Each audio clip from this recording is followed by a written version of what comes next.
प्रभु का पवित्र नाम को धन्यवाद हो। கர்த்தருடைய பரிசுத்த நாமத்துக்கு மகிமை உண்டாதாக. इस समय हम एक विशेष कार्य के अंदर अपन आने वाले। இந்த நேரத்துல நம்ம விசேஷமான ஒரு காரியத்தை செல்ல போகிறோம். यहाँ पर बाइबल में और एक बार उस वचन को अपन पढ़ेंगे। அந்த வசனத்தை மீண்டும் நம்ம வாசிப்போம். Let us read that again. Daniel 5th chapter verse 25. प्रभु इस वचन को आशीष करे। கர்த்தர் இந்த வசனத்தை ஆசீர்வதிக்க வேண்டும். ये यहाँ पर ये संभव के बारे में मैं आपको कुछ बताना चाहता हूँ। இந்த காரியத்தை குறித்து ஒரு சில விஷயங்கள் சொல்ல விரும்புகிறேன். ये दानियल जो है ये बाबिलोन के अंदर है। இந்த தானியேல் வந்து பாபிலோனுக்குள்ளாக இருக்கிறது. उसको बंदीगृह बनाकर लेके गया है। அவர்களை அடிமையாக கொண்டு वो சென்றார்கள். कैप्टिविटी में है। அவர்கள் அடிமைத்தனத்தில் இருக்கிறார்கள். कि नेबूकदनेस्सर उनको बंदी बनाकर लेके गया। நேபுகாத்நேசர் அவர்களை அடிமையாக கொண்டு சென்றார். देखो ये बाबिलोन राज्य के बारे में இந்த பாபிலோன் ராஜ்யத்தை குறித்து होल बाइबल में आप देखेंगे இந்த முழு வேதத்தில் எழுத பார்த்தால் ये बाबिलोन राज्य के ऊपर ही निर्भर है सब कुछ। அந்த பாபிலோன் ராஜ்யத்தை குறித்து தான் அந்த வேதாகமம் எழுதப்பட்டிருக்கு. बाबिलोन शुरुआत में है, பாபிலோன் ஆரம்பத்தில் இருக்கிறது, जेनेसिस में है, ஆதியாகமத்தில் இருக்கிறது, Babylon centre of the Bible में है, அந்த பாபிலோன் மத்தியத்தில் இருக்கிறது, और बाबिलोन रेवलेशन में है। அந்த பாபிலோன் கடைசில ரெவலேஷன் வெளிப்படுத்தல இருக்கு. तीनों भाग को अपन देखने वाले। இந்த மூன்று பாகம் குறித்து நாம் பார்க்க போகிறோம். पहला बाबिलोन जो है, முதல் பாபிலோன் ஆனது, पहली बात है इंग्लिश में अपन बाबिलोन बोलते हैं, நாம் இங்கிலீஷில் பாபிலோன் என்று சொல்லுகிறோம். लेकिन हिब्रू में बाबिलोन नहीं बोलेंगे, அந்த ஹீப்ரு பாபிலோன் என்று சொல்லுங்க. हिब्रू में बाबेल बोलेंगे। ஹீப்ருல பாபில் என்று சொல்வார்கள். सो हर जब हिंदी में भी बाबेल ही लिखा है, ஹிந்தியிலும் பாபில் என்று எழுதப்பட்டிருக்கு, इंग्लिश में बाबिलोन लिखा है। இங்கிலீஷ்ல பாபிலோன் என்று எழுதப்பட்டிருக்கு. So let us see how it is in Hebrew. அது பாப்போம் நம்ம அது எப்படி ஹீப்ருல எப்படி எழுதப்பட்டிருக்கு. क्योंकि हिब्रू प्रोस्पेक्ट में अपन जाने के समय அந்த ஹீப்ரு நம்ம எபிரேய மொழியில் கற்றுக்கொள்ளும் பொழுது वो बहुत ही आसान तरीका होगा हमें समझने के। அது ரொம்ப ஈஸியா இருக்கும் அது கற்றுக்கொள்வதற்காக. अभी फॉर एग्जांपल शादी के बारे में लेंगे, ஒரு திருமண காரியத்தை குறித்து பார்ப்போம். जूइश कल्चर अलग है और अपना कल्चर अलग है। அந்த ஜூயிஷ் கல்ச்சர் வந்து வேறமானது, நம்மளுடைய கல்ச்சர் வேறமானது. हमारा कल्चर कैसा है? நம்முடைய அந்த பாரம்பரியம் எப்படிப்பட்ட உள்ளது? शादी करके आ गया அந்த திருமண காரியம் வந்து விட்டால் तो दुल्हन का माँ बाप को सर दर्द हो जाता है। அந்த மணவாட்டி கூட அந்த தாய் தகப்பனுக்கும் தலைவலி வந்து விடும். ये डौरी देना है, அந்த டௌரி கொடுக்க வேண்டும், या उनको गिफ्ट देना है, அவங்களுக்கு பரிசு பொருளை கொடுக்க வேண்டும், इतना चाहिए उतना चाहिए करके उन लोग मांगते हैं। அவங்க இவ்வளவு வேண்டும் அவ்வளவு வேண்டும் கேட்கிறார்கள். लेकिन जूइश कल्चर में ऐसा नहीं है। ஆனா ஜூயிஷ் அந்த கல்ச்சர் அந்த பாரம்பரியத்துல அப்படி கிடையாது. जूइश कल्चर में ऐसा है, அந்த பாரம்பரியத்துல எப்படிப்பட்ட இருக்கிறது, लड़के वाले जो है लड़की को गिफ्ट देते हैं, அந்த மணவாளன் வந்து அந்த பெண்ணுக்கு வந்து அந்த பரிசு பொருளை கொடுக்கிறார்கள், और लड़के के घर में वो लड़की के माँ बाप को डौरी देते हैं। அந்த மணவாளன் வீட்ல இருந்து அந்த பரிசு பொருள் டௌரி எல்லாமே கொடுக்கிறார்கள். अच्छा रहेगा ना? ऐसा रहेगा तो பாரம்பரியம் நல்லா இருக்கும்ல? लड़की वाले बोलेंगे हाँ ये बेहतर है। பெண் வீட்டார்கள் சொல்ல நல்ல ஒரு காரியம் இல்லை. लेकिन लड़के के बोलेंगे नहीं नहीं अपन इंडिया ही ठीक है। ஆனா மணவாளன் வீட்டுல சொல்லுவாங்க इंडिया कल्चर ही ठीक है। क्या क्या सपना देख के रखा, என்னெல்லாம் கனவு கண்டு இருக்கிறோம், शादी के टाइम में मुझे बाइक गिफ्ट मिलेगा, அந்த திருமண நேரத்துல எனக்கு பைக் கிடைக்கும், घर गिफ्ट मिलेगा, வீடு gift கிடைக்கும் என்று. लेकिन जूइश कल्चर एकदम अलग है। யூதர் பாரம்பரியங்கள் வித்தியாசமாக இருக்கிறது, मुझे देना पड़ेगा, அதை நான் கொடுக்க வேண்டும்.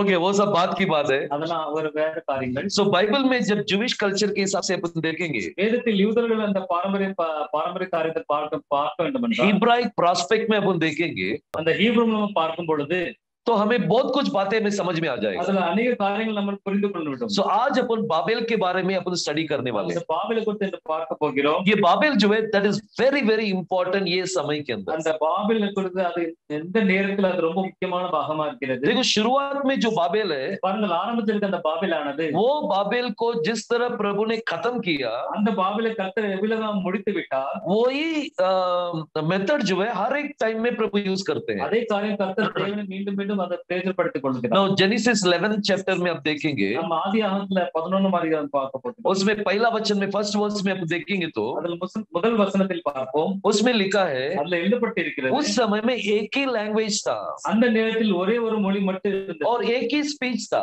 அந்த இடத்துல ஒரே மொழி மட்டும் தான் இருந்தது. What was that language? அது என்ன மொழி? सब लोग ढूंढ रहे हैं। எல்லாரும் தேடிக்கொண்டே இருக்கிறார்கள். तमिलनाडु में बोलते हैं कि तमिल ही वो लैंग्वेज है, தமிழ்நாடு சொல்லுகிற தமிழ் லாங்குவேஜ் தான். चाइना के लोग बोलते हैं चाइना ही वो लैंग्वेज है। சைனாக்காரர்கள் சொல்லுகிற சைனா லாங்குவேஜ் என்று. हर एक व्यक्ति अपना अपना लैंग्वेज को क्लेम कर रहे हैं। ஒவ்வொரு நாட்டில் இருக்க எங்கள் மொழி தான் முதல் மொழி என்று சொல்லுகிறார். China language is an ancient language.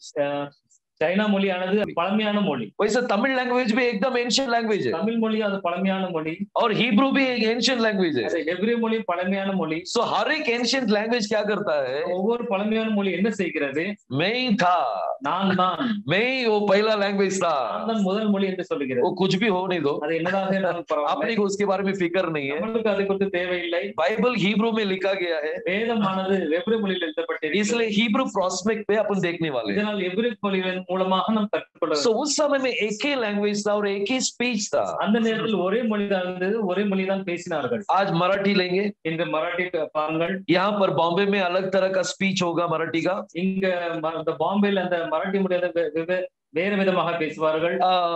आप गांव खेड़े गांव में जाएंगे, கொஞ்சம் பழமையான ஒரு கிராமங்கள் சென்றால் वहां पर उनका स्पीच अलग होता है. அங்க வேற மாதிரி பேசுவார்கள். इधर का मराठी हमें समझ में आ जाएगा, உங்கள மராட்டி நமக்கு புரிந்து கொண்டு விடும். लेकिन उन लोग बात करेगा तो बाउंसर जाएगा अपने ஆனா को, அந்த கிராம பக்கத்துல இருக்கவங்க பேசுறது நமக்கு தலைக்கு மேலாக சென்று कुछ समझ में नहीं आएगा. ஒன்றும் புரியாது. लेकिन उस समय में ஆனால் அந்த நேரத்தில் एक ही स्पीच था, ஒரே மொழிதான் இருந்தது, एक ही लैंग्वेज था. ஒரே மொழிதான் இருந்தது. और वो टाइम में निम्रोद करके एक आदमी था, அந்த நேரத்தில் நிம்ரோத் என்று சொல்லி ஒரு மனிதன் இருந்தான். उसने सबको इकट्ठा किया और बोला அவர்கள் எல்லாரும் கூட்டினான், சொன்னான், हम एक बहुत बड़ा टावर बांधेंगे நாம் பெரிய ஒரு டவர் கட்டுவோம். और ऐसा टावर बांधेंगे जो आसमान को छू सके. நம்ம அவ்வளவு பெரிய டவர் கட்டுறோம், அது வானத்தை போய் தொட வேண்டும் என்று. ऐसा उसने वो सबको इकट्ठा किया है. அப்படி எல்லாரும் அவன் ஒன்று சேர்த்தான். सब लोग अभी बांध रहे हैं, எல்லாரும் அதை கட்டி கட்டுமானம் ஆரம்பித்து விட்டது. एक ही लैंग्वेज है, ஒரே மொழிதான் एक இருக்குது, ही स्पीच है. ஒரே மொழிதான் இருக்குது. सब लोग एक मन से बांधने के लिए शुरू कर दिए. எல்லாரும் ஒரே மனதை கட்ட ஆரம்பித்து விட்டார்கள். ऐसे पांच से रहने के समय அது கெட்டிக்கொண்டு இருக்கும் பொழுது प्रभु का वो इच्छा ही नहीं है. கர்த்தருக்கு அது திட்டம் இல்லை.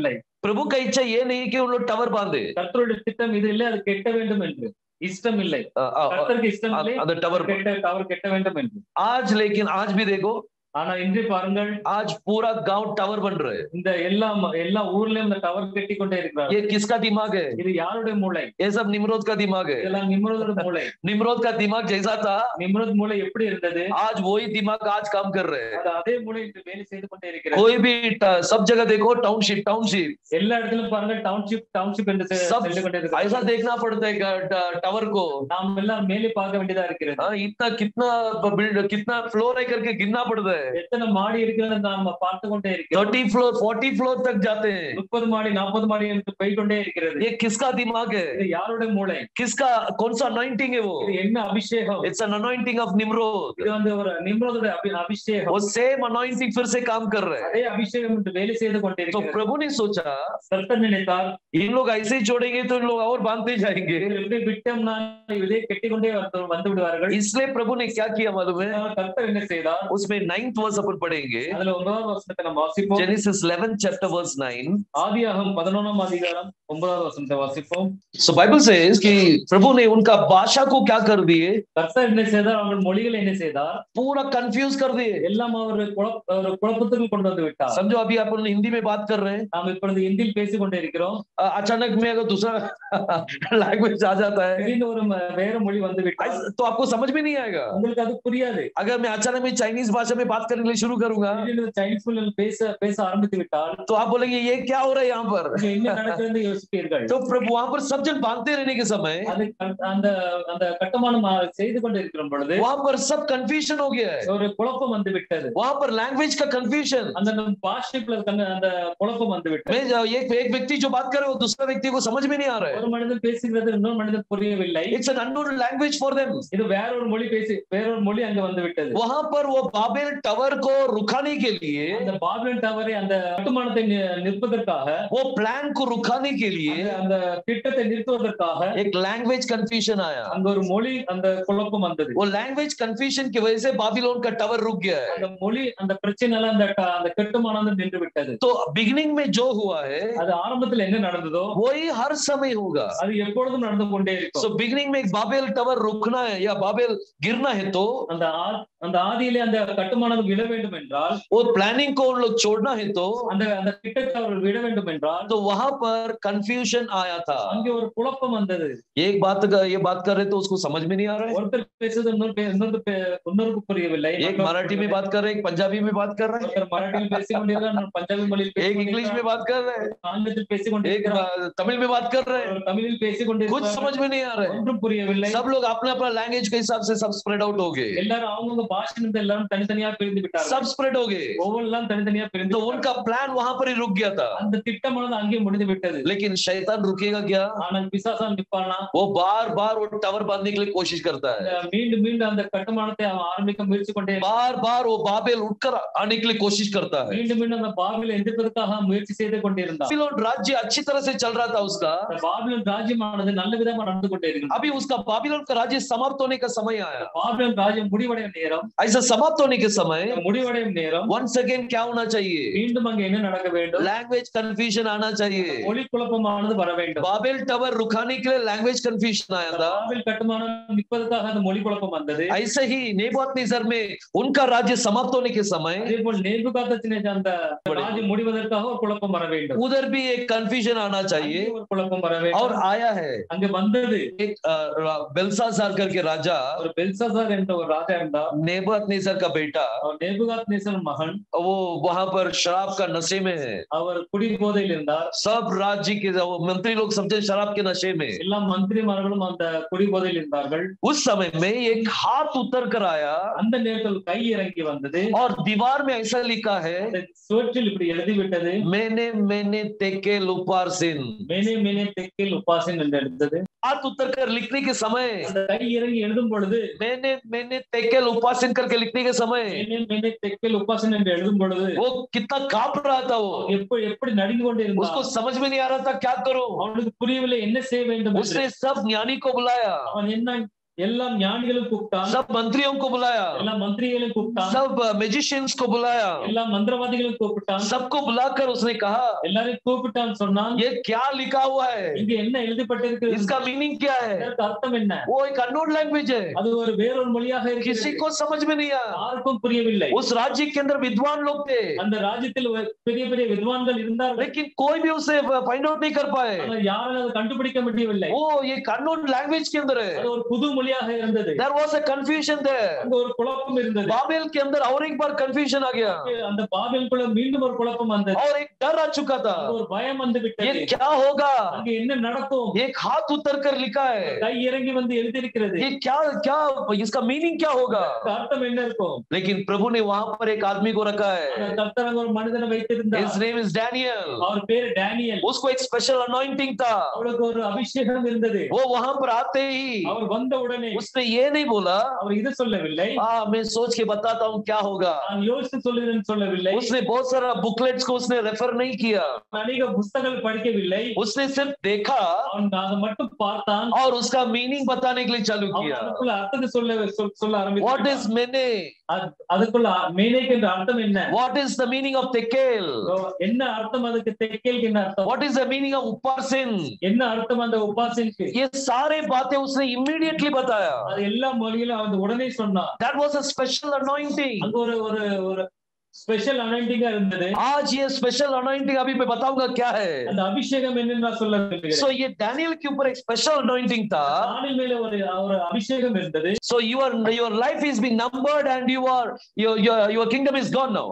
உன்னுடைய வாழ்க்கையானது நம்பருக்குள்ளாக வந்து விட்டது. உன்னுடைய ராஜ்யம் முடிய போகுது. बाइबल में लिखा है வேதத்தில் எழுதப்பட்டிருக்கிறது कि प्रभु ने उसका नंबरिंग करके रख दिया है, கர்த்தர் அவனை ஒரு நம்பர் செய்து விட்டார். तो इतना दिन तो जिएगा अभी। இவ்வளவு நாள் தான் நீ வாழ்வாய் என்று. अभी वो लिखावट आने के बाद அந்த எழுத்தானது வரும் பொழுது कितना दिन हुआ उसका एक्सप्लेन करने के लिए पता नहीं है। எவ்வளவு நாள் ஆனது அதற்கு உதாரணம் சொல்வதற்காக उसका मीनिंग बताने के लिए कितना दिन हुआ पता नहीं। அதனுடைய அர்த்தம் சொல்வது எத்தனை நாள் ஆனது என்று தெரியவில்லை. सब लोग आके देख रहे हैं, எல்லாரும் வந்து பார்க்கிறார்கள். सब लोग आके देख रहेंगे। எல்லாரும் வந்து பார்த்திருப்பார்கள். इंफॉर्मेशन पूरा बेबीलोन के अंदर गया, அந்த அந்த அதற்குள்ளான விஷயமானது முழு பாபிலோனுக்குள்ள பரவி விட்டது. सब ज्ञानी लोग आकर देख रहे हैं, எல்லா ஞானிகளும் வந்து பார்க்கிறார்கள். सब आपस में बात कर रहे हैं। எல்லாரும் கலந்து பேசிக்கொண்டே तुझे இருக்கிறார்கள். कुछ समझ में आ रहा है क्या?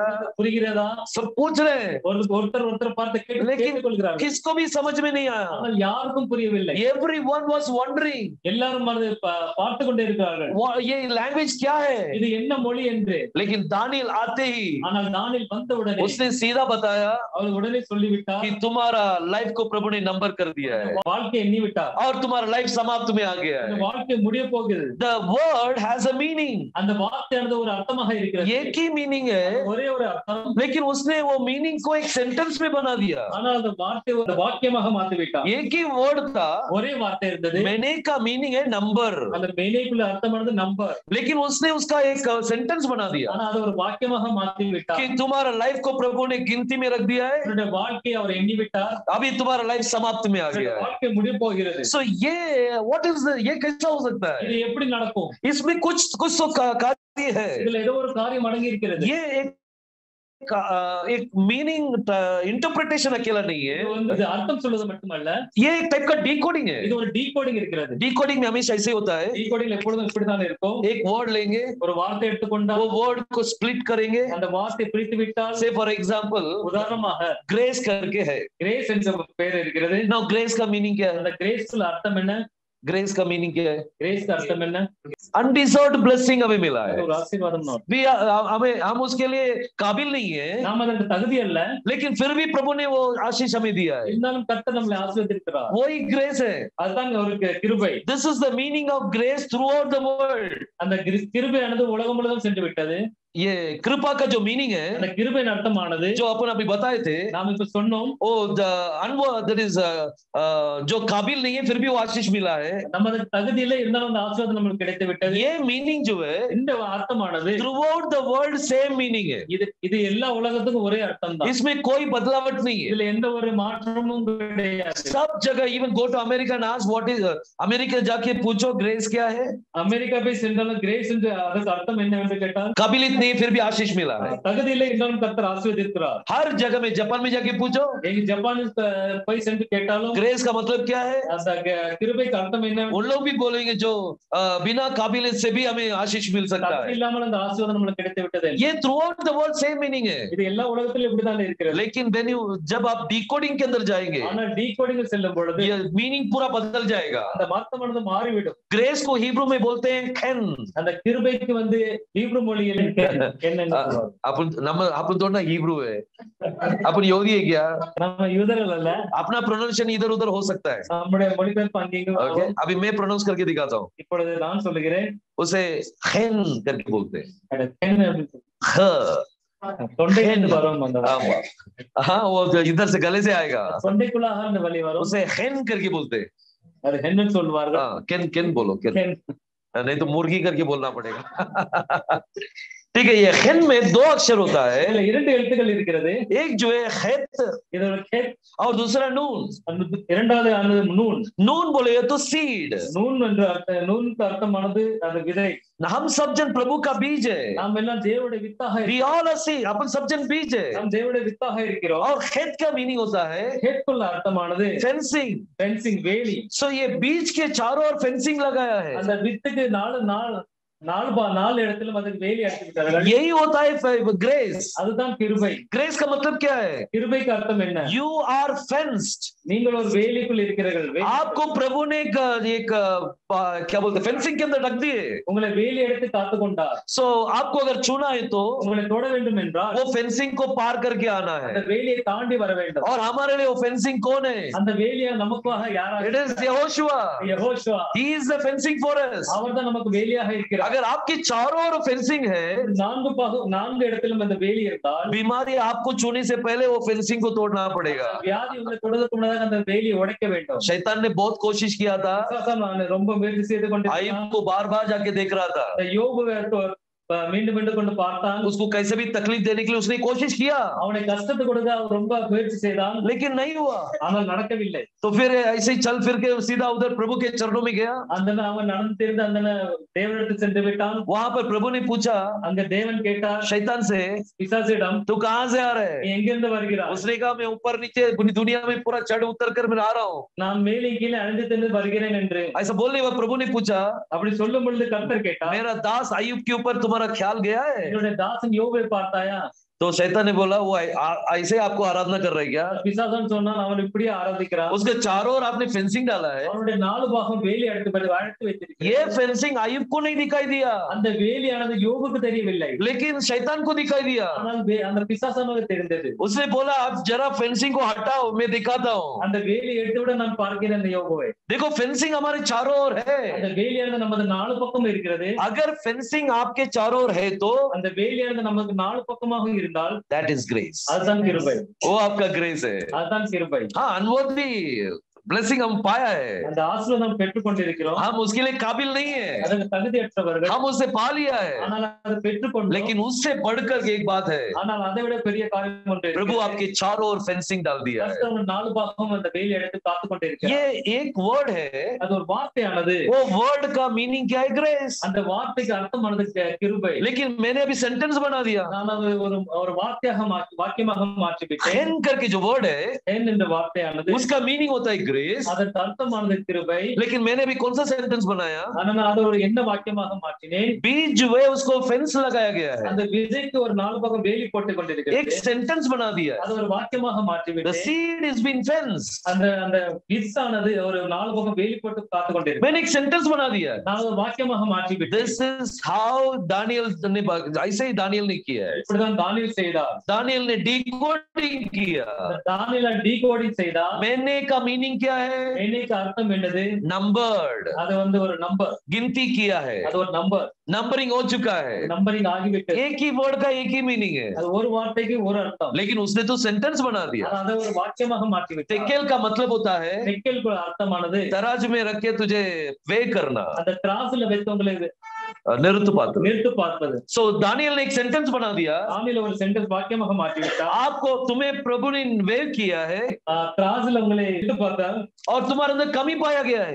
உங்களுக்குள்ளாக குறைவு பார்த்திருக்கிறார். एक सेंटेंस बना दिया उसने. அது ஒரு வாக்கியமாக மாற்றி விட்டார். एक वर्ड का मीनिंग बता देना चाहिए था. வார்த்தைக்கு அர்த்தம் சொல்ல வேண்டும். लेकिन उसने तो सेंटेंस बना दिया. அதை ஒரு வாக்கியமாக மாற்றி விட்டார். जब इसने पूरा मीनिंग बताया எப்பொழுது அது முழு அர்த்தத்தை அவர் சொல்லும் பொழுது उसने कहा योर किंगडम इज डिवाइडेड. அந்த உங்களுடைய ராஜ்யமானது அழிந்து விடும்.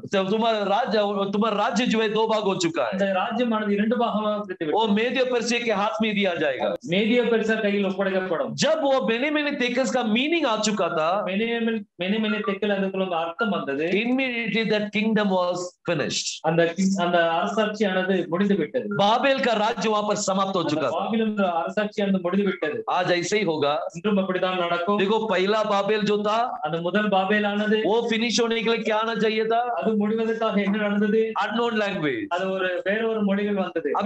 अभी जो नेबूकदनेस्सर का जो किंगडम है बाबिलोन, நேபுகாத்நேச்சரோட அந்த அரசாட்சியானது ये बाबिलोन समाप्त होने के लिए இந்த அரசாட்சி முடிவதற்காக फिर से और एक बार अननोन लैंग्वेज आया மீண்டும் ஒரு வேறு மொழிகள் வந்தது. और उसको एक्सप्लेन करने के लिए दानियल था वहां पर. அதற்கு அர்த்தம் சொல்வதற்கு அங்க தானியேல் இருந்தார். और अभी बाबिलोन कहां पर है? இப்பொழுது பாபிலோன் எங்கே இருக்கிறது? बाबिल रूलिंग में है क्या? இப்பொழுது பாபிலோன் அந்த அரசாட்சியில் இருக்கிறதா? बाबिलोन भी रूलिंग में है. இப்பொழுது அரசாட்சியில் இருக்கிறதா பாபிலோன்? लेकिन स्पिरिचुअल बाबिलोन है. ஆனால் ஸ்பிரிச்சுவல் அந்த ஆவிக்குரிய பாபிலோன் இப்பொழுது இருக்கிறது. फिजिकल बाबिलोन खत्म हो गया है. பிசிக்கல் அந்த பாபிலோன் இப்பொழுது இல்லை.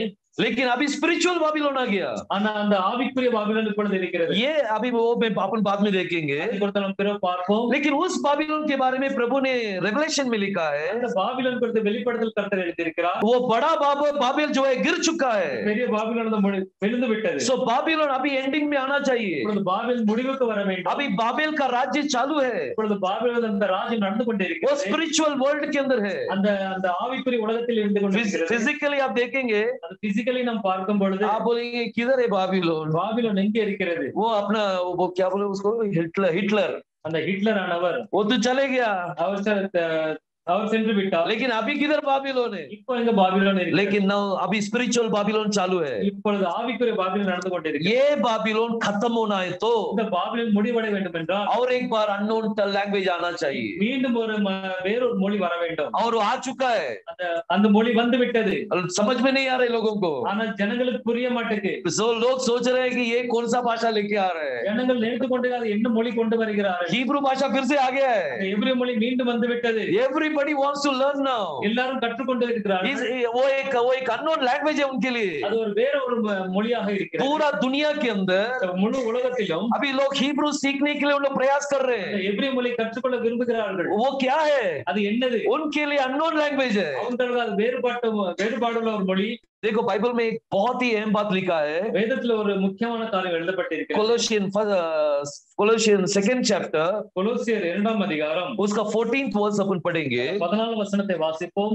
Now here यहाँ पर बाइबल कहता है, இங்க வேதம் சொல்லுகிறது, हमारे विरोध में நமக்கு விரோதமாக एक हैंड राइटिंग लिखा हुआ है. ஒரு கையெழுத்து எழுதப்பட்டிருக்கிறது. एक हैंड राइटिंग है. ஒரு கையெழுத்து எழுதப்பட்டிருக்கிறது. जैसा नेबूकदनेस्सर बेलशास्सर के टाइम में हैंड राइटिंग आया था, அப்படி பெல்சாசர் நேரத்தில் அந்த கையெழுத்து எழுதப்பட்டதோ, ऐसा हमारे विरोध में एक हैंड राइटिंग लिखा हुआ है. இப்பொழுது நமக்கு விரோதமாக கையெழுத்து எழுதப்பட்டிருக்கிறது. लेकिन प्रभु ने उसे ब्लॉट आउट कर दिए. கர்த்தர் அதை அழித்து விட்டார். उसे नेल्ड किया है. அதை ஒரு ஆணி அறைந்து விட்டார். उसके ऊपर खिल्ला मारा गया है. அதற்கு மேல ஆணி அறைந்து விட்டார். इसका मतलब क्या है? அதற்கு அர்த்தம் என்ன? प्रभु का लहू उसके ऊपर पड़ा हुआ है. அதற்கு மேல அந்த கர்த்தருடைய ரத்தமானது பூசப்பட்டிருக்கிறது. अभी उसमें क्या लिखा है किसी को पता नहीं. அதன் மேல என்ன எழுதியிருக்கிறது யாருக்கும் புரியவில்லை. लेकिन वो हमारे विरोध में लिखा हुआ था. ஆனால் அது நமக்கு விரோதமாக எழுதப்பட்டிருக்கிறது. जैसा बाबिलोन के टाइम में, எப்படி பாபிலோன் சமயத்திலே बाबिलोन के विरोध में एक हैंड राइटिंग लिखा गया था, பாபிலோனுக்கு விரோதமாக ஒரு கையெழுத்து எழுதப்பட்டிருந்தது. ऐसे हमारे विरोध में एक हैंड राइटिंग लिखा हुआ है. இப்ப நமக்கு விரோதமாக ஒரு கையெழுத்து எழுதப்பட்டிருக்கிறது. और मसीह ने उसे खिल्ला मार दिया है. கர்த்தர் அதை ஆணி அறைந்து விட்டார். कभी मारे फिर? எப்போ அடித்தார்? जब वो क्रूस में मारे गए थे, எப்போ அவர் சிலுவையில் அடைக்கப்பட்டாரோ तभी वहां पर खिल्ला मारा गया. அப்பொழுது அங்க ஆணி அறையப்பட்டது. उसमें जो हैंड राइटिंग நமக்கு விரோதமாக என்ன எழுத்து எழுதப்பட்டிருந்ததோ वो रिवील होने वाला है. அது வெளிப்படுத்த போகிறது.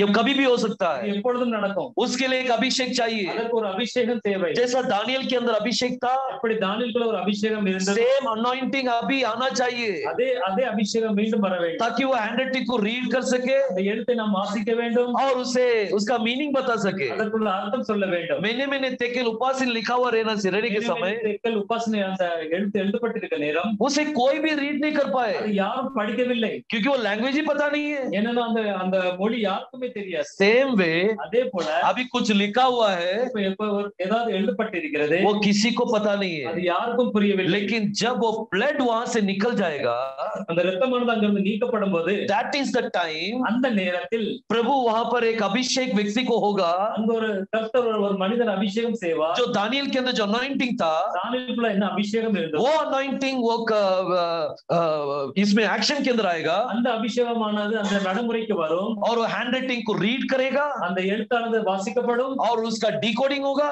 அதற்கு டிகோடிங் நடக்கும். उसका मीनिंग आते ही அந்த அர்த்தம் வரும் பொழுது बाबिलोन समा, அந்த பாபிலோன் the முடிவடைந்தது. spiritual Babylon will be ended. அந்த ஆவிக்குரிய பாபிலோன் முடிவடைந்து விடும். वो बाबिलोन को प्रभु समाप्त कर देंगे. அந்த பாபிலோன் கர்த்தர் முடித்து விடுவார். So 3 तरह का बाबिलोन. அந்த மூன்று விதமான பாபிலோன் ஆனது, जेनेसिस में एक बाबेल उठा था, ஆதியாகமத்தில் ஒரு பாபிலோன் எழுந்தது. वो फिनिश होने के लिए अननोन लैंग्वेज आया. அது முடிவடைவதற்காக ஒரு வேறுபட்ட மொழி வந்தது. बेलशास्सर के दानियल के टाइम में एक बाबिलोन आया. தானியேல் நேரத்தில் ஒரு பாபிலோன் வந்தது. वो बाबिलोन फिनिश होने के समय अननोन लैंग्वेज आया. அந்த பாபிலோன் முடிவடைந்தது வேறுபட்ட ஒரு மொழி வந்தது. अभी जो बाबिलोन है स्पिरिचुअल बाबिलोन, இப்பொழுது ஆவிக்குரிய பாபிலோன் ஆனது, ये भी फिनिश होगा. இதுவும் முடிவடையும். उसके लिए अननोन लैंग्वेज आएगा. இதற்காக ஒரு வேறொரு மொழி வரும். आज आपको पता होगा, என்று உங்களுக்கு தெரியும். आज इवन रोमन कैथोलिक पीपल जो है अननोन टंग में बात करते हैं. இப்பொழுது ரோமன் கேத்தலிக் ஜனங்கள் வேறொரு மொழியில் பேசுகிறார்கள். Why how can this happen? ஏன் இது நடக்கிறது? This is the sign. இது ஒரு அறிகுறி. Unknown language is being coming out. அந்த ஒரு புது வேற்றுமையான மொழிகள் வந்து இந்த உலகத்தில் நடமாடி கொண்டு இருக்கிறது. सब जगह में unknown language में बात करते हैं. எல்லா இடத்துல வேறொரு மொழியில் பேசிக்கொண்டே unknown tongues में बात करते हैं. வெவ்வேறு மொழிகளில் பேசிக்கொண்டே They want to speak in unknown tongues. அவங்க வேறொரு மொழியில் பேச விரும்புகிறார்கள். हर जगह में अन्य भाषा में बात करो. ஒவ்வொரு இடத்துல அந்நிய பாஷையில் பேசுங்கள். ऐसा उनको फोर्स करते हैं. அப்படி அவங்கள அதிகாரம் செலுத்துகிறார்கள். What is the sign? அதற்கு என்ன அர்த்தம்? उसका चिन्ह क्या है? என்ன சின்னம்? इसका मतलब यह है, அதற்கு அர்த்தமானது बाबिलोन का राज्य समाप्त होने वाला है. பாபிலோன் ராஜ்யமானது முடிவடைகிறது. बाबिलोन का राज्य समाप्त हुआ तो இந்த பாபிலோன் ராஜ்யம் முடிவடையும் பொழுது हम यहाँ पर नहीं रहना है, நாம் இங்கே இருக்க கூடாது. मसीह के साथ में जाना है. நாம் கர்த்தரிடத்தில் இருக்க வேண்டும். Yehoshua is going to come. யெகோஷுவா வருகிறார். यहोशुआ आने के समय யெகோஷுவா வரும்பொழுது उनके साथ में अपने को जाना है. நாம் அவர் கூட செல்ல வேண்டும். क्या अपन तैयार है क्या? நாம் ஆயத்தமாக இருக்கிறோம். ये बाबिलोन तो कभी भी समाप्त होएगा. பாபிலோன் எப்பொழுதும் முடிவடையும். जो लोग इसके साथ जुड़े हुए हैं, யார் நாம் இது கூட இணைந்து கொண்டிருக்கிறார்கள், उन लोग सब इसके साथ ही चले जाएंगे. அவர்களெல்லாம் இது கூட சென்று விடுவார்கள். क्या हम बाबिलोन के साथ जुड़े हुए हैं நாம் பாபிலோனோடு இணைந்து கொண்டு இருக்கிறோம், या यहोशुआ के साथ जुड़े हुए हैं? இல்ல யெகோஷுவா கூட சேர்ந்து இருக்கிறோம். आज ये दुनिया बाबिलोन है. இந்த உலகமானது பாபிலோன். ये बाबिलोन नाश होने वाला है. இந்த பாபிலோனானது அழிய போகிறது. देखो, एक व्यक्ति ने कहा, ஒரு மனுஷன் சொன்னார், दुनिया के अंदर चर्च आ सकता है, உலகத்துக்குள்ளாக சபை வரலாம், लेकिन चर्च के अंदर दुनिया नहीं आना चाहिए. சபைக்குள்ள உலகம் வரக்கூடாது. चर्च के अंदर दुनिया आ गया, சபைக்குள்ள உலகம் வந்து விட்டார். पूरा दुनिया का सारे चीज अगर चर्च में देखेंगे, உலகத்துல எல்லா காரியங்களும் நாம் சபையில பார்க்கும் பொழுது that is कुछ काम का नहीं है. அது ஒரு காரியத்துக்கும் ஆகாது. देखो, आज अपना जो फेलोशिप है, இப்பொழுது நம்மளுடைய அந்த சகோதர அன்பா आज ये जो चर्च अभी अपन जो चर्च में है, நாம் இப்பொழுது சபைக்குள்ள இருக்கிறோம். इस चर्च में दुनिया नहीं आना चाहिए. இந்த சபைக்குள்ளாக உலகம் வரக்கூடாது. इस चर्च के अंदर बाबिलोन नहीं आना चाहिए. சபைக்குள்ளாக பாபிலோன் வரக்கூடாது. बाबिलोन का चीज नहीं आना चाहिए. பாபிலோனுடைய பொருட்கள் வரக்கூடாது. एक बार जोशुआ युद्ध करने के लिए जा रहा था. யோசுவா யுத்தத்துக்கு செல்லும் பொழுது वो रिसेंटली मोसेस एक्सपायर्ड, मोसेस को प्रभु ने उठा दिया था. மோசேயை கர்த்தர் எடுத்துக்கொண்டார். बहुत ही कम समय में குறுகிய நேரத்தில் जोशुआ उस समय उससे बाहर भी नहीं आया. அந்த ஜோஷுவா அந்த நேரத்தில் வெளியே கூட வரவில்லை. वो अपना मालिक जो है मर गया करके वो दुख से बाहर भी नहीं आया. वो அந்த அவருடைய எஜமான் இறந்து விட்ட அந்த துக்கத்தில் இருந்து அவன் மீளவில்லை. मोसेस मर गया तो ये हंसते रहेगा क्या? அந்த மோசேஸ் எடுத்தவன் சிரித்துக் கொண்டே இருப்பாரா? Always he was with Moses. அவர் எப்பொழுதும் மோசேஸ் கூடவே இருந்தார். मोसेस के साथ ही था. மோசேஸ் கூடவே இருந்தார். आरोन भी उसके साथ में उतना नहीं था. ஆரோன் கூட அவர் கூட இருந்ததில்லை. वो जब 10 कमांडमेंट्स लेने के लिए ऊपर पहाड़ पर गया था, सीनाई पहाड़ पर, அவர் 10 கட்டளை எடுப்பதற்காக சீனாய் மலை சென்ற பொழுது जोशुआ भी उसके साथ में गया. ஜோஷுவாவும் அங்க சென்றார். आधा रास्ता तक गया. பாதி வரையே சென்றிருந்தார். ऐसा हर चीज में मोसेस के साथ जोशुआ था.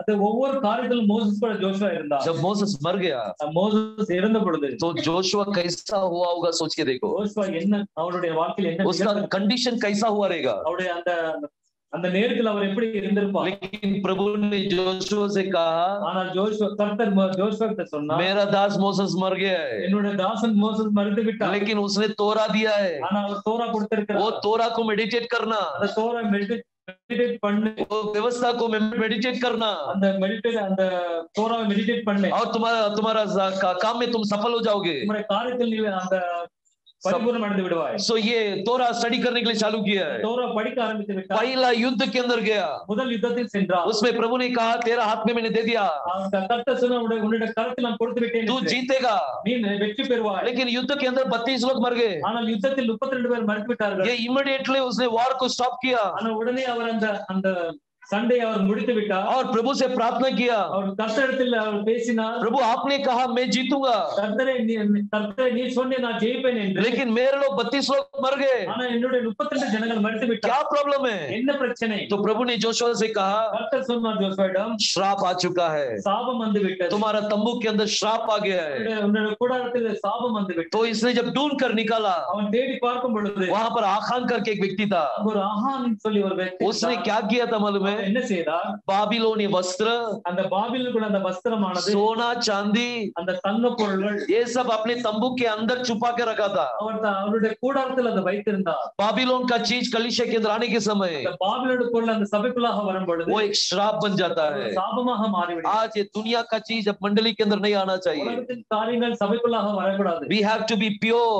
நாம் ஒரு பரிசுத்தமாக இருக்க வேண்டும். We अपने दुल्हन के समान तैयार होना है. நாம் மனமட்டியாக ஆயத்தப்பட வேண்டும். बाकी डिनोमिनेशन जैसा नहीं रहना है. தினமும் சபை போல இருக்க கூடாது. आज उनको कैसा भी चल जाएगा, உங்களுக்கு எப்படினாலும் நடந்து விடுகிறோம். आप कैसे भी जाओ उन लोग एक्सेप्ट करेंगे. நீங்கள் எப்படி சென்றால் அவர்கள் ஏற்றுக்கொள்வார்கள். सिगरेट पीकर जाओ एक्सेप्ट करेंगे.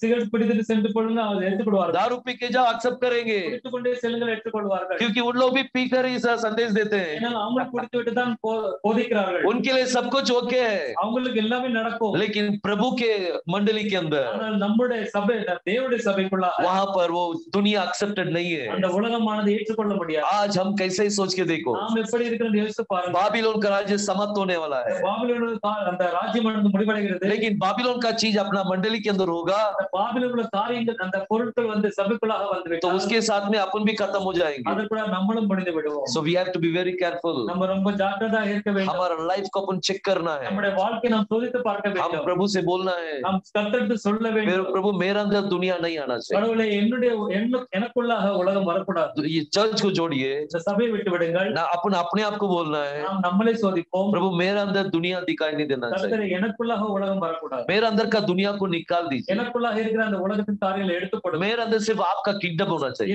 எனக்குள்ளாக உம்முடைய ராஜ்யம் மட்டும் இருக்க ये வேண்டும். पृथ्वी का राज्य मेरे अंदर से निकाल இந்த दो। உலகத்தின் ராஜ்யமானது எனக்குள்ளாக எடுத்து போட हम வேண்டும். बहुत नजदीक आ चुके हैं, ரொம்ப சமீபமாக வந்து விட்டோம். यहोशुआ का आगमन कभी भी हो सकता है। யோசுவாவின் வருகை எப்பனாலும் இருக்கலாம். ये जो कोरोना जो है, இந்த கொரோனாவானது ये एक सिम्टम है। இது ஒரு அறிகுறி. ये समय में இந்த நேரத்தில் पूरा चर्च का दरवाजा बंद, எல்லா சபையும் மூடப்பட்டது, ऑल ओवर द वर्ल्ड बंद हो गया था। உலகத்துல சபைகள் மூடப்பட்டது. अमेरिका, जापान, अमेरिका लेके चाइना तक, इंडोनेशिया तक सब दरवाजा बंद हो चुका था। ஜப்பான், சைனா, இந்தோனேஷியா எல்லா நாட்டிலும் இந்த சபையின் கதவுகள் மூடப்பட்டது. कोई भी दरवाजा ओपन नहीं किया। இந்த ஒரு சபை அந்த கதவுகள் திறக்கப்படவில்லை. ऐसा कभी हुआ था क्या? எப்படியா இந்த மாதிரி காரியங்கள் எப்ப நிகழ்ந்து இருக்கிறதா? हिस्ट्री में कभी हुआ है? இந்த சரித்திரத்தில் இந்த மாதிரி காரியங்கள் நடந்து இருக்கிறதா? अभी हुआ है। இப்போ நடந்திருக்கு. What is this? இது என்னது? ये एक चिन्ह है। இது ஒரு சின்னமாக இருக்கிறது. बाइबल में लिखा है, मैं द्वार पर खड़े रह के खटखटा रहा हूँ। நான் வாசல் அருகே நின்று தட்டுகிறேன். इसका मतलब क्या है? அதற்கு அர்த்தம் என்ன? दरवाजा बंद है கதவு மூடப்பட்டிருக்கிறது और प्रभु बाहर खड़े रह के खटखटा रहे हैं। கர்த்தர் வெளியே இருந்து கதவு தட்டுகிறார். बेटा क्यों दरवाजा बंद किया है? ஏன் கதவு மூடி வைத்திருக்கிறார்? मैं है ना, कोरोना को देख के क्यों डरा है? நீ நான் இருக்கேன்ல, நீ எனக்கு அந்த கொரோனாவை பார்த்து பயப்படுற, लेकिन खोलता ही नहीं है। நீ கதவை திறக்கவே மாட்டேங்கிறாய். जब कोरोना का टाइम में அந்த கொரோனா நேரத்தில் people start, they never had a belief on the pastors. யாரும் அந்த பாஸ்டர் நம்பவில்லை. पास्टर के ऊपर भी भरोसा उठ गया। பாஸ்டர் மேல கூட நம்பிக்கை இல்லை. वो आ गया तो कोरोना साथ में लेके आ गया, तो வரும் பொழுது கொரோனா கொண்டு வந்து விட்டார். अब ऐसा एक बिलीफ आ गया, அப்படி ஒரு நம்பிக்கை வந்து விட்டது. नगर के अंदर ऐसे हो गया है। இந்த நகர் இந்த இடத்துல அப்படிதான் நடந்தது. अहमद नगर में बहुत सारे पास्टर्स कोरोना में एक्सपर्ट हो गए। அந்த अनेक பாஸ்டர் அந்த அஹ்மத் நகர் இந்த இடத்தில் अनेक பாஸ்டர்கள் மரித்து விட்டார்கள். मैं वहां पर प्रार्थना के लिए जा रहा हूँ। அங்க நான் ஜெபிக்க சென்றிருந்தேன். एक ब्रदर ने बोला, ஒரு சகோதரர் சொன்னார், ब्रदर आप मत आओ, நீங்க இங்க வர வேண்டாம், कोई भी अंदर नहीं लेंगे। யாருமே உள்ளே இருக்க மாட்டார்கள். प्रभु को भी बाहर डाल दिए கர்த்தரை வெளியிறக்கி விட்டார்கள். और प्रभु का दास को भी हम लोगों ने बाहर भगा दिया। தாசனை வெளியிறக்கி விட்டார்கள். So what is this? அது என்னது? This is a sign. இது ஒரு சின்னம். एक prophecy fulfill हो गया है। அது ஒரு தீர்க்கதரிசனம் அங்க நிறைவேறுகிறது. biblical prophecy पूरा हो गया है। வேதத்தின் அந்த தீர்க்கதரிசனமானது நிறைவேறுகிறது. So where are we? நாம இங்கே இருக்கிறோம். हम अंतिम समय में आ चुके हैं। கடைசி நேரத்தில் இருக்கிறோம். Are we ready to meet our Lord? நாம் கர்த்தரை சந்திக்க ஆயத்தமா இருக்கிறோமா? हम यहोशुआ को मिलने के लिए आज तैयार है? நாம் கர்த்தரை சந்திக்க ஆயத்தமா இருக்கிறோமா? नहीं प्रभु, थोड़ा वेट करो, கொஞ்சம் காத்திருங்க, और भी मुझे तैयार होना है। இன்னும் நான் ரெடியாக வேண்டும். The time is no more. நேரமானது இல்லை, समय बहुत हो चुका है। நேரம் முடிந்து விட்டது. कभी भी कुछ भी हो सकता है। எப்பொழுதும் என்னவெல்லாம் நிகழலாம். जैसा अपना गवर्नमेंट में कभी भी कुछ भी लागू पास हो जाता है। நம்முடைய அரசாட்சியில் எப்போது அந்த என்னமும் நடக்கிறது. सवेरे उठा तो लॉ सब चेंज हो गया। காலையில் எந்திரத்துல அந்த லா தான் மாறி விடுகிறது. ऐसे प्रभु का आगमन भी होगा। கர்த்தருடைய வருகையும் இருக்கு. Any time he can come. எப்பொழுதும் கர்த்தர் வரலாம். ऐसे नहीं कि और थोड़ा टाइम है, அப்படி இல்ல, இன்னும் கொஞ்சம் நேரம் இருக்கிறது, ऐसा समय है बोल नहीं सकते। அப்படி நாம் சொல்ல முடியாது. So we have to be prepared. நாம் ஆயத்தமாக இருக்க हम வேண்டும். प्रभु से बोलेंगे, நாம் கர்த்தரிடம் சொல்வோம், प्रभु मुझे तैयार कर दो, கர்த்தரை ஆயத்தப்படுத்தி விடு, मुझे आशीष करो करके என்னை ஆசீர்வதியும் என்று प्रभु சொல்வோம். जरूर आशीष करो। கர்த்தர் நம்மை கண்டிப்பாக ஆசீர்வதிப்பார். 3 बाबिलोन देखा है। நாம் 3 பாபிலோன் குறித்து பார்த்தோம். तीनों बाबिलोन समाप्त हुआ है। 3 பாபிலோன் முடிந்துவிட்டது. पहला 2 बाबिलोन समाप्त हो गया था முதலில் 2 பாபிலோன் முடிவடைந்து விட்டது. because of unknown languages. அது ஒரு வேற்று மொழிகளால. ऐसे ही ये समय में spiritual बाबिलोन, அதே போல அந்த ஆவிக்குரிய உலகமா அந்த பாபிலோன் நேரத்தில் ये भी गिरेगा இதுவும் விழுந்து விடும். और इसके समय में भी एक हैंड रिटन लिखा हुआ है। இது இந்த சமயத்திலும் ஒரு கையெழுத்து வரவும், वो कौन प्रकट करेगा पता नहीं। அது யார் வெளிப்படுத்துவான்னு தெரியவில்லை. The anointing will come on anyone. அந்த அபிஷேகம் யார் மேலனாலும் வரலாம். वो दानियल का जो अभिषेक किसके ऊपर भी आ सकता है। தானியேலுக்குள்ள அந்த அபிஷேகம் யார் மேலனாலும் வரலாம். ऐसे नहीं कि बहुत बड़ा झुंड के बीच में वो प्रचार होगा। அது அப்படி இல்ல, ஒரு பெரிய கூட்டத்தின் மத்தியில் அது பிரசங்கிக்கப்படும். जिधर 2 जन 3 जन है, எங்க 2 பேர் 3 பேர் இருக்கிறார்கள், उनके बीच में अगर रिवील हो गया, அவங்க மத்தியில் அது வெளிப்பட்டு விட்டால் खत्म हो गया, அது முடிவடைந்து बाबिलोन क्लोज। அந்த பாபிலோன் முடிவடைந்து, और उस समय यहाँ पर हम नहीं होना चाहिए. அந்த நேரத்தில் நாம் இங்கே இருக்க கூடாது. We have to be with the Lord. நாம் கர்த்தர் கூட இருக்க வேண்டும். हम मसीह के साथ में रहना. நாம் கர்த்தர் கூட இருக்க வேண்டும். देखो 3 बाबिलोन देखा है. நாம் 3 பாபிலோன் குறித்து பார்த்தோம். बाबिलोन अपना अंदर नहीं आना है. இந்த பாபிலோன் நமக்குள்ளாக வரக்கூடாது. दुनिया मंडली के अंदर नहीं आना है. உலகமன சபைக்குள்ளாக வரக்கூடாது. हम प्रभु के साथ में रहना. நாம் கர்த்தரிடத்தில் இருக்க வேண்டும். यहाँ पर प्रभु का शकीना ग्लोरी दिखाई देना चाहिए. தேவனுடைய கிருபை காணப்பட வேண்டும். So बाबिलोन को हिब्रू में क्या बोलेंगे? பாபிலோன் நாம் ஹீப்ரு மொழியில் என்ன சொல்வோம்? बाबेल. ग्रेस को हिब्रू में क्या बोलेंगे? ग्रेस नाम हिब्रू में என்ன சொல்வோம்? हेन. अच्छा बराबर बोलना चाहिए. हेन. சரியாக சொல்ல வேண்டும். अगर मैं केन बोलूंगा, केन बोलेगा तो यस. केन என்று அதுக்கு எஸ் அதுக்கு. अगर मैं केन करके बोलूंगा, केन என்று சொன்னால் उसका मतलब होता है यस. அதுக்கு அர்த்தமானது ஆம் என்று. Are you ready to meet the Lord? केन केन केन. अगर लो करके बोला, लो लो लो என்று சொன்னால் नो. அதற்கு நோ என்று அர்த்தம். लो लो का मतलब नो. இல்ல நோக்கு அர்த்தமானது இல்லை. केन बोले हो तो यस. केन என்று சொன்னால் அதற்கு ஆம் என்று அர்த்தம். लो बोले हो तो नो. लो என்று சொன்னால் அதற்கு இல்லை என்று அர்த்தம். और हेन करके बोला तो हेन என்று சொன்னால் that is grace. அது வந்து கிருபை. वो इसे grace करके बोलते हैं. அது கிருபை என்று சொல்வாங்க. So Lord pour your hand upon me. கிருபை என் மேலாக இருக்கட்டும். ठीक है, प्रभु आशीष करे. கர்த்தர் ஆசீர்வதிக்க. आज अपन कुछ हिब्रू वर्ड अपन देखा है. நாம் எபிரேய மொழியில் ஒரு சில வார்த்தைகளை கற்றுக்கொண்டோம். और अपना मसीह का हिब्रू नाम क्या है? அந்த கர்த்தருடைய உண்மையான பேர் என்னது? वो तो इम्पोर्टेंट है. அது ரொம்ப முக்கியமானது. That is Yehoshua. அது யெகோஷுவா. अगर आपको हिब्रू में बात भी नहीं करने आया ना, அந்த எபிரேய மொழியில் உங்களுக்கு பேச வரவிட்டாலும் சரி, प्रभु का नाम पता है, அந்த கர்த்தருடைய நாமம் தெரிந்து கொண்டால் प्रभु आपको आशीष करे. கர்த்தர் உங்களை ஆசீர்வதிப்பார். Because his name is very important. அந்த பேரானது ரொம்ப முக்கியமானது. मेरे पास एक भाई ने बोला था, என்னுடைய ஒரு சகோதரன் சொன்னார், झगड़ा हो गया था मेरे से उनसे. அவருக்கு எனக்கு வாக்குவாதம் வந்து விட்டது. उन्होंने बोला ब्रदर आप हिब्रू नेम को क्यों लेके आ रहे? நீர் எபிரேய அந்த பேரை ஏன் கொண்டு வரீங்க? फिर आप हिब्रू में बात करो. நீங்க எபிரேயத்தில் எபிரேய மொழியில் பேசுங்க. मैं बोला एक आदमी का नाम पंजाबी में नाम है, ஒரு சகோதரருக்கு பஞ்சாபி பேர் இருக்கிறது, रोहित करके नाम ही समझो. ரோஹித் என்று பேர் இருக்கிறது. तो क्या मैं उससे बात करने के लिए पंजाबी में बात करना पड़ेगा? அவர்கிட்ட பேசணும், பஞ்சாபி மொழியில பேச வேண்டுமா? हाँ, रोहित बोलकर उसको पंजाबी में बात करूंगा क्या? ரோஹித் என்று சொல்ல பஞ்சாபி மொழியில நான் பேச வேண்டும். उसका एक हफ्ता पहला அதற்கு ஒரு வாரம் முன்னதாக वो ब्रदर ने ग्रीक के कुछ वर्ड्स को एक्सप्लेन किया है. அவர் கிரீக் அந்த வார்த்தை கொண்டு ஒருவர் உதாரணம் சொன்னார். लोगोस के बारे में, रेमा के बारे में, லோகோஸ் के बारे में, रेगस कुल காரியங்கள் குறித்து. तो मैंने उनसे पूछा, நான் அவரிடத்தில் கேட்டேன், आपने पिछला हफ्ता ग्रीक का 2 वर्ड निकाल के बात किया है, நீர் போன வாரம் கிரீக்குள்ள 2 வார்த்தை கொடுத்து நீர் அர்த்தத்தை சொல்லிக் கொண்டே இருந்தீர். तो क्या आप ग्रीक में बात किया क्या? நீர் என்ன கிரீக்கில் பேசினீர்களா? उसकी जरूरत नहीं है. அதற்கு தேவையில்லை. To call the name of the Lord, அந்த கர்த்தருடைய நாமத்தை நாம் உச்சரிக்கும் பொழுது no need of the language. அந்த மொழி தேவையில்லை. But if you want to learn, you can learn. ஆனா நீங்க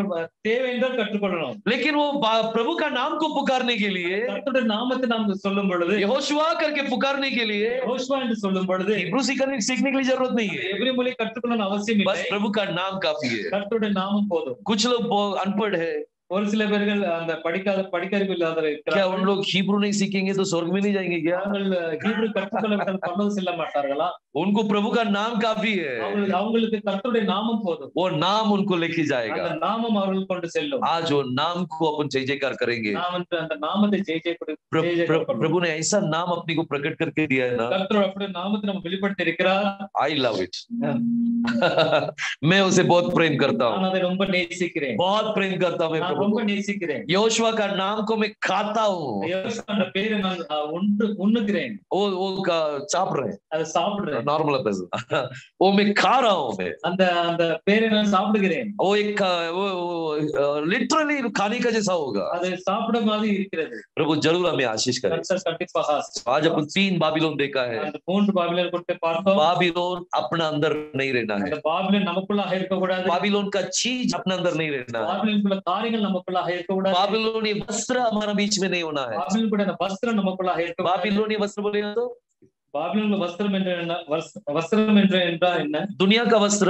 அந்த உலகத்தின் வஸ்திரம். दुनिया के लोग अभी कैसा पहनते हैं? உலகத்துல எப்படி வஸ்திரம் அணிகிறார்கள்? यहाँ पर फाड़ देते हैं, இங்க கிழித்து விடுகிறார்கள். अभी वो न्यू फैशन है ना, ये सब अभी हो गया है, दुनिया के अंदर हो गया है. இந்த உலகத்துல அப்படி ஆகிவிட்டது. But the Lord will never accept it. ஆனா கர்த்தர் அதை ஏற்றுக்கொள்ள மாட்டார். He wants his bride to be covered. அவர் நம்முடைய மணவாட்டியை मूड மூட प्रभु अपना दुल्हन को कवर करना चाहते हैं. தன்னுடைய மணவாட்டியை அவர் மூட விரும்புகிறார். बाइबल में ऐसे कवरिंग के बारे में लिखा है, बहुत सारा लिखा है. அந்த வேதத்தில் अनेक இடத்தில் எழுதப்பட்டிருக்கிறது. So प्रभु हमें आशीष करे. கர்த்தர் ஆசீர்வதிப்பார். अपन प्रार्थना के நாம் ஜெபிப்போம். प्रार्थना में स्तुति परमेश्वर, धन्यवाद है प्रभु।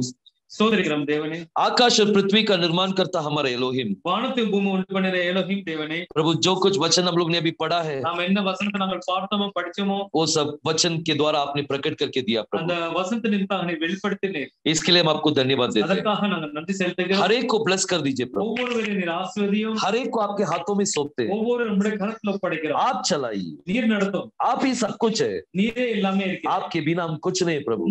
உம்மை அல்லாமல் நாங்கள் ஒன்றுமே இல்லை। हमारे अंदर बाबिलोन नहीं होना चाहिए, எங்களுக்குள்ளாக பாபிலோன் இருக்கக்கூடாது। हमारे अंदर सिर्फ यहोशुआ होना चाहिए, நமக்குள்ள எங்களுக்குள்ளாக யெகோவா மட்டும் இருக்க வேண்டும்। हमारे अंदर सिर्फ रुआख हाकादोश होना चाहिए, எங்களுக்குள்ளாக ருவாக் காதோஷ் இருக்க வேண்டும்। सिर्फ होली स्पिरिट होना चाहिए। பரிசுத்த ஆவி மட்டும் எங்களுக்குள்ளாக हर एक को आशीष कर दीजिए, ஒவ்வொருவரையும் ஆசீர்வதியும்। हम सबको आपके ताबे में देते हैं। எங்கள் ஒவ்வொரு உம்முடைய கரத்தில் ஒப்படைக்கிறோம்। यहोशुआ मीसे के नाम से प्रार्थना करते हैं, யெகோவா மேசின் நாமத்தில் ஜெபிக்கிறோம்। सुनकर उत्तर दे देना। கேட்டு பதில் கொடும்। आमीन, ஆமென்। हालेलुया। ஹல்லேலூயா।